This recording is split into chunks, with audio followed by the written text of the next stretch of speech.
Why Camus' absurd philosophy will change the way you see life. Let's start with a question that might sound simple but tears at the very core of existence.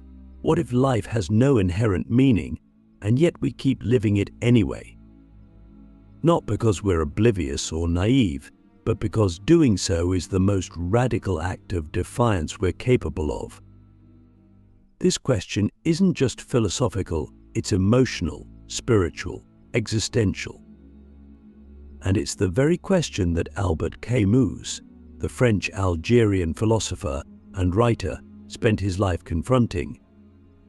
Today, I want to take you into his world not as a lecture, but as a journey. Because Camus didn't just write ideas. He lived them. He stared into the void most of us spend our whole lives avoiding, and rather than being paralyzed by it, he smiled. That smile? That's the key. It's the essence of what he called the absurd. In Camus' idea of the absurd isn't about everything being ridiculous or meaningless in the way we casually use the word. It's much deeper.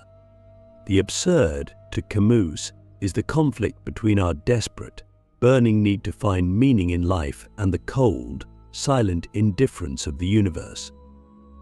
We are creatures built to ask why, but we live in a reality that offers no clear answers. But that gap between our longing and life's silence is the absurd. And here's the twist. Camus didn't think we should run from that absurdity. He believed we should face it, live inside it, and even celebrate it. Think about that for a moment. We spend so much of our lives trying to assign meaning to everything. We chase purpose in careers, relationships, religion, art, even suffering. We build systems of thought, ideologies, beliefs, anything to make ourselves feel like the world has an order we can understand. But what if the world doesn't owe us meaning?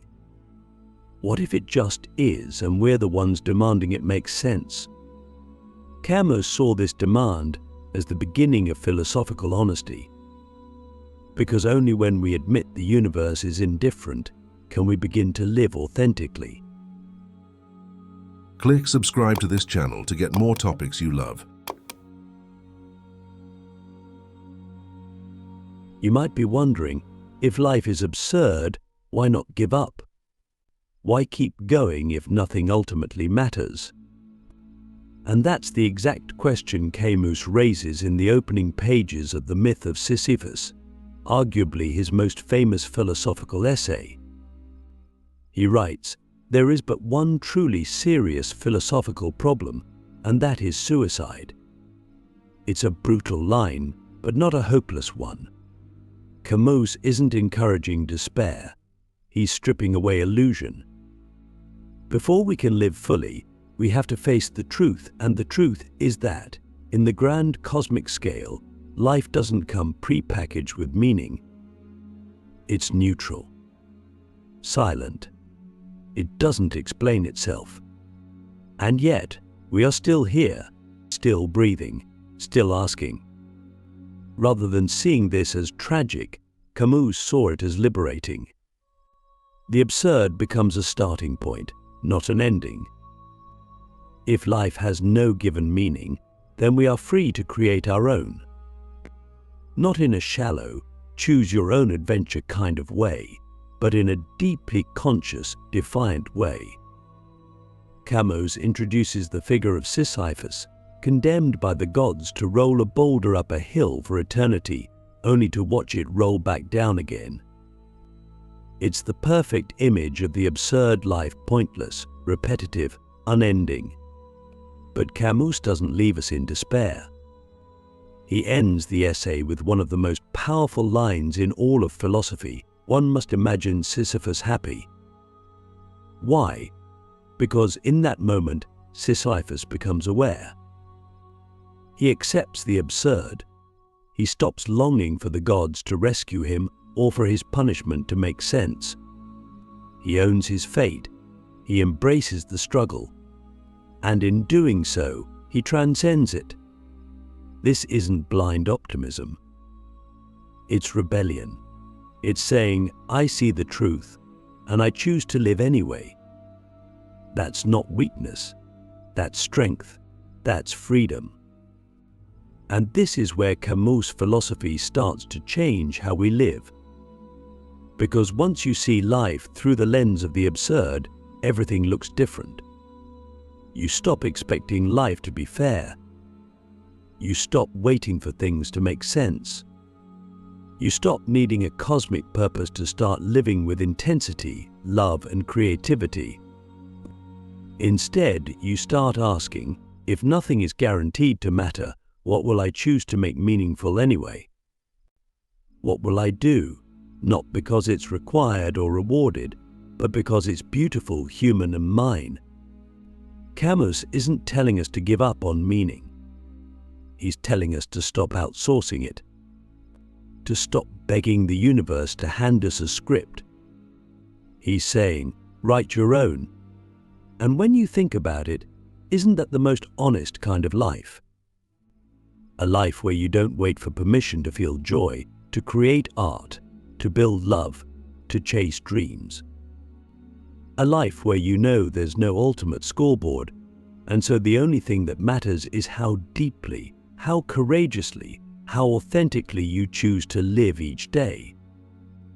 Ask yourself this: what would your life look like if you stopped needing it to make sense? What would you build, love, or risk if you knew the absurd was not your enemy, but your beginning? The rebellion of living. Why embracing the absurd sets you free once we accept the absurd, the silent void between our hunger for meaning and the universe's indifference, something strange happens. We don't collapse. We don't fade into despair. We actually come alive in a way that's more honest and more powerful than before. This is where Camus separates himself from nihilism. He doesn't say, life is meaningless, so give up. He says, life doesn't offer meaning, so rebel. But this rebellion isn't about anger or destruction, it's about creation. It's about refusing to surrender to despair and instead choosing to live with eyes wide open, fully awake to the absurdity, and still saying yes to life. That is the rebellion, to live without illusion and still live with fire. Camus called this the absurd freedom. It's the freedom that comes not from escaping the absurd, but from confronting it directly and choosing to live anyway. It's the freedom of the person who knows there is no cosmic script, and so every action becomes an act of authorship. When you stop expecting life to hand you meaning, you begin to carve it out yourself, not from obligation, not from fear, but from courage. And that means everything you do, every relationship you nurture, every piece of art you create, because every moment of joy you experience is not borrowed from some external source of truth. It's yours, it's chosen. And in that choosing, it becomes sacred. Think about how many people live their lives waiting for purpose to show up like a package at the doorstep, waiting for some divine or societal voice to say, this is your role, this is your value. But Camus says, what if no one's coming? What if the silence is permanent? Then the only logical response, the only human response, is to stop waiting and start living, not in spite of the absurd, but because of it. The absurd strips away the illusion that anything is guaranteed. And that's exactly why every moment becomes more precious. We no longer live for some distant reward. We live for the experience itself. This is why Camus connected the absurd to art, to love, to passion. Because these are the areas of life where we create meaning, not because it's required, but because it's beautiful. You don't love someone because it solves the absurd, you love them because in a world without guarantees, love is the most radical thing you can offer. You don't write a novel or paint a canvas or build a business because it fixes the silence, you do it because in the face of that silence, creation is your answer. I exist. I choose. I act. That's the voice of the absurd rebel. And here's where it gets personal.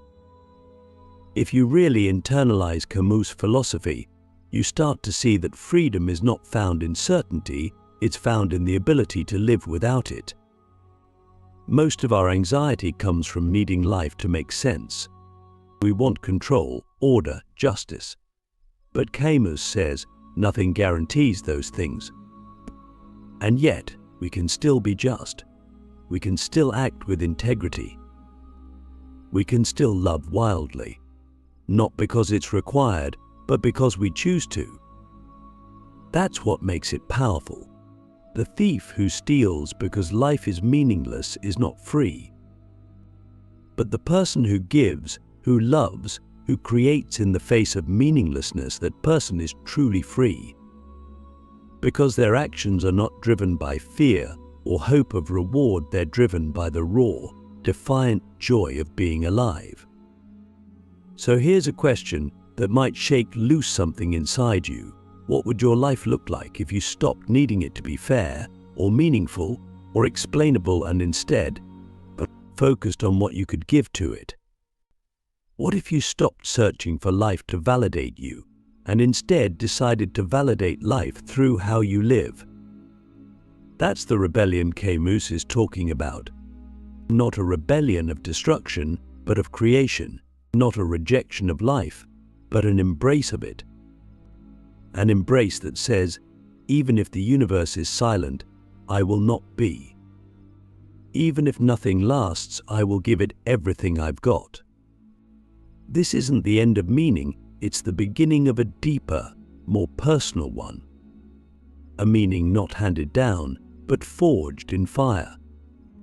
And that meaning, because it's yours, can never be taken from you. The myth of Sisyphus reimagined. Why pushing the boulder is the most heroic thing you'll ever do. Camus didn't choose Sisyphus arbitrarily. He chose him because Sisyphus is the perfect metaphor for the human condition, relentlessly pushing a boulder up a hill, only to watch it roll back down again. It's monotonous, endless, and from the outside, it looks like punishment. And yet, Camus turns the story on its head. He doesn't ask us to pity Sisyphus, he asks us to imagine him happy. That one line redefines everything.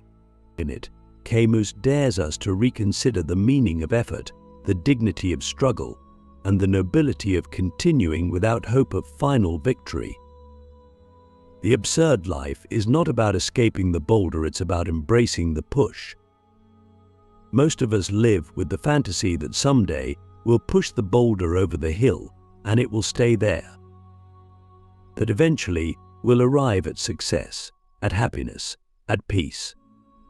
But Camus exposes the illusion. There is no final arrival. Life is a cycle of effort and repetition. Problems solved are replaced by new ones. Peace is fleeting. Joy is real but impermanent. And yet, that doesn't cheapen life. It deepens it. Because when you accept that the boulder will always roll back down, you stop living for the illusion of completion and start living for the richness of the climb itself. Sisyphus, in Camus' vision, is not a figure of despair but of radical resilience. He becomes heroic not because he conquers fate, but because he owns it. He doesn't curse the gods. He doesn't beg for release. He takes the weight of the boulder and makes it his. In that moment, the punishment becomes purpose not because the task changes, but because he changes. He becomes the author of his own struggle. And that shift from passive victim to active participant is where freedom is born. This is what Camus means when he says we must imagine Sisyphus happy. Happiness here isn't joy in the superficial sense, nor is it denial. It's the profound, quiet strength of someone who has accepted their condition and decided to live fully within it. It's the kind of happiness that comes from engagement, from presence, from throwing yourself into the task even when the outcome is uncertain, even when you know you'll have to do it all again tomorrow. That happiness isn't naive. It's earned. So, what is your boulder?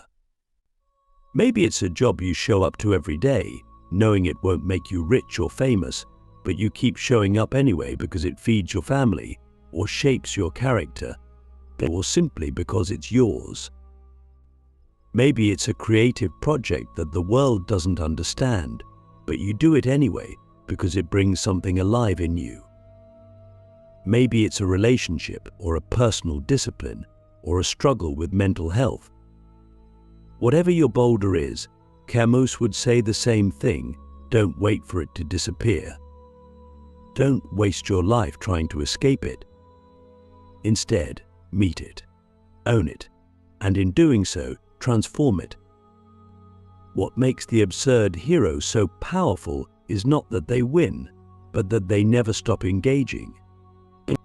They don't wait for life to justify itself, they justify life through their actions.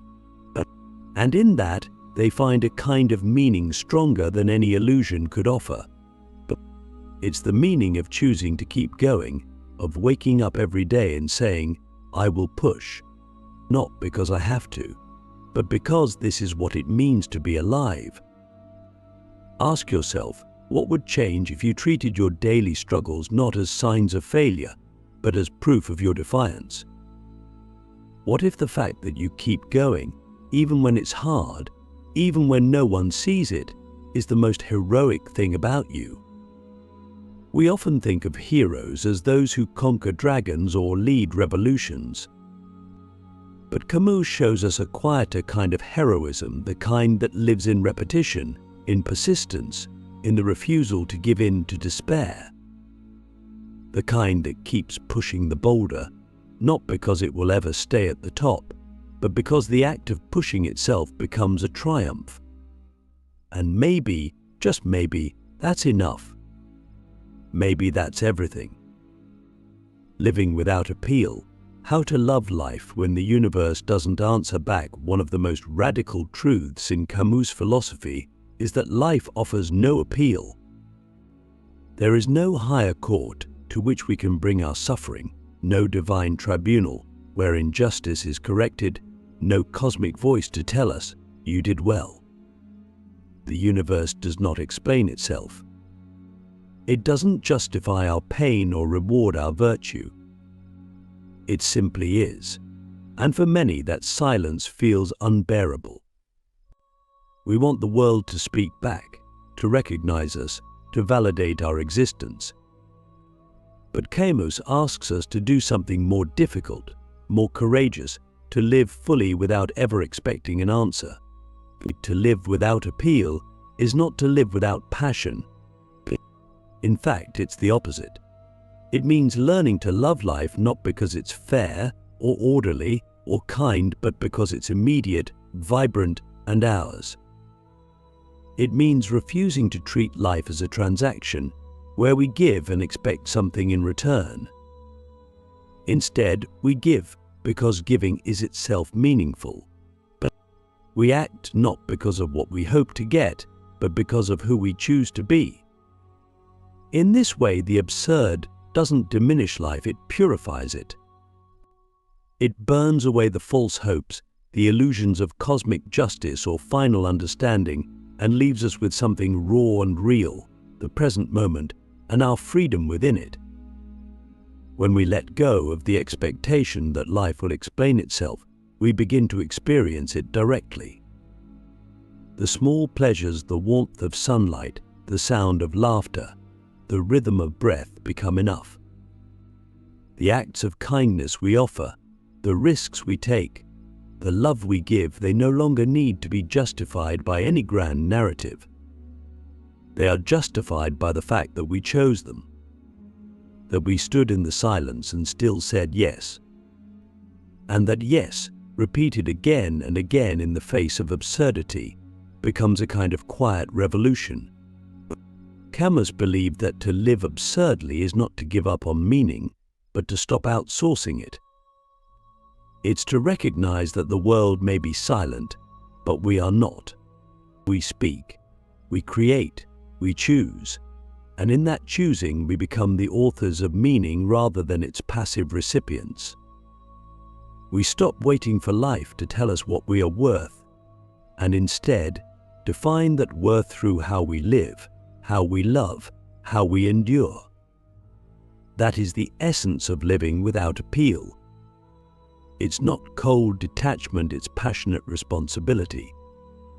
This responsibility is not about morality in the traditional sense.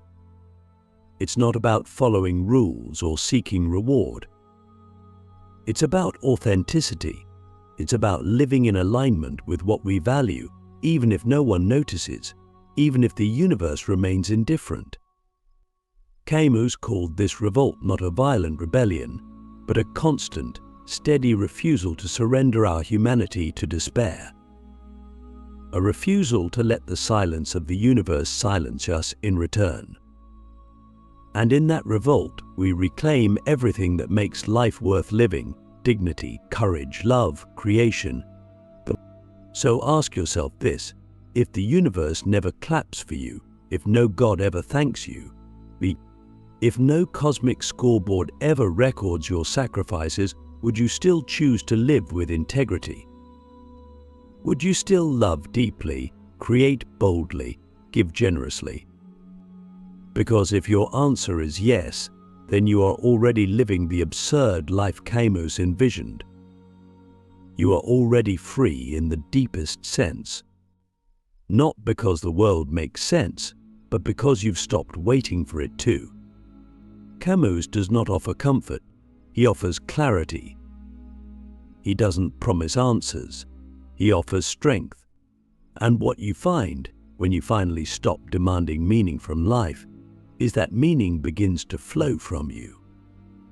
Not as a solution to the absurd, but as a response to it. A human response. A defiant, beautiful, irrational, necessary response. In the end, the absurd doesn't crush us. It confronts us.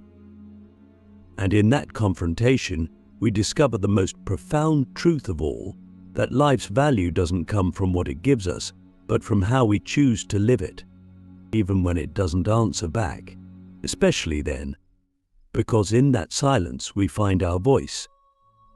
And in finding our voice, we find our freedom. That's why Camus' absurd philosophy will change the way you see life. Not by giving you the answers, but by showing you that you never needed them to begin with.